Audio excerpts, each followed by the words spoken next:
कक्षा 10 विषय हिंदी व्याकरण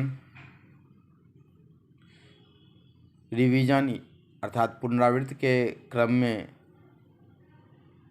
रचना के आधार पर वाक्य भेद का रिवीजन करवा रहे हैं। सबसे पहले प्रश्न उठता है, वाक्य किसे कहते हैं? तो शब्दों के सार्थक मेल को वाक्य कहते हैं। शब्दों यानी एक से अधिक शब्द रहेगा, सार्थक यानी कोई न कोई अर्थ रहेगा, सार्थक अर्थ रहना चाहिए। वाक्य की विशेषताएं, किसी भी वाक्य में निम्नलिखित विशेषताएं होनी चाहिए।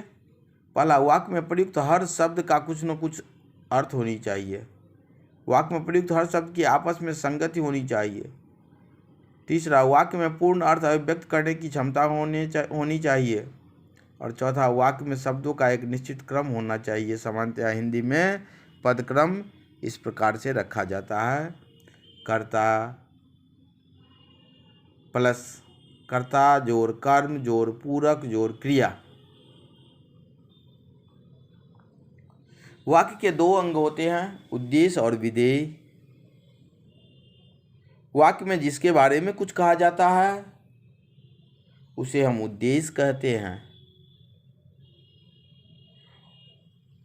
वाक्य में जिसके बारे में कुछ कहा जाता है उसे हम उद्देश्य कहते हैं। जैसे राम आम खाता है, वाक्य में किसके बारे में कहा जा रहा है? तो राम के बारे में कहा जा रहा है, अतः राम उद्देश्य हो गया।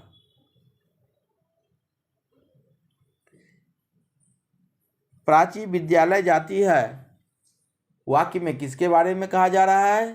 तो प्राची के बारे में, तो प्राची उद्देश्य हो गई।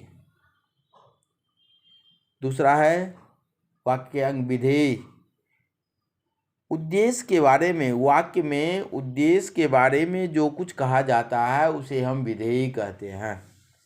जैसे राम आम खाता है, में राम के बारे में कहा जा रहा है तो राम उद्देश्य हो गया, और आम खाता है वह उद्देश्य के बारे में कहा जा रहा है तो आम खाता है विधेय हो गया।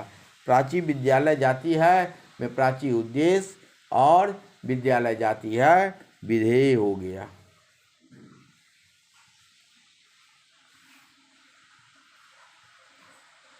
जहाँ तक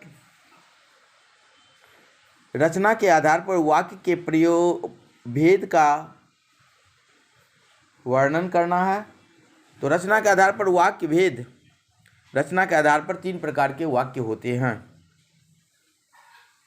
सरल वाक्य, संयुक्त वाक्य और मिश्र वाक्य।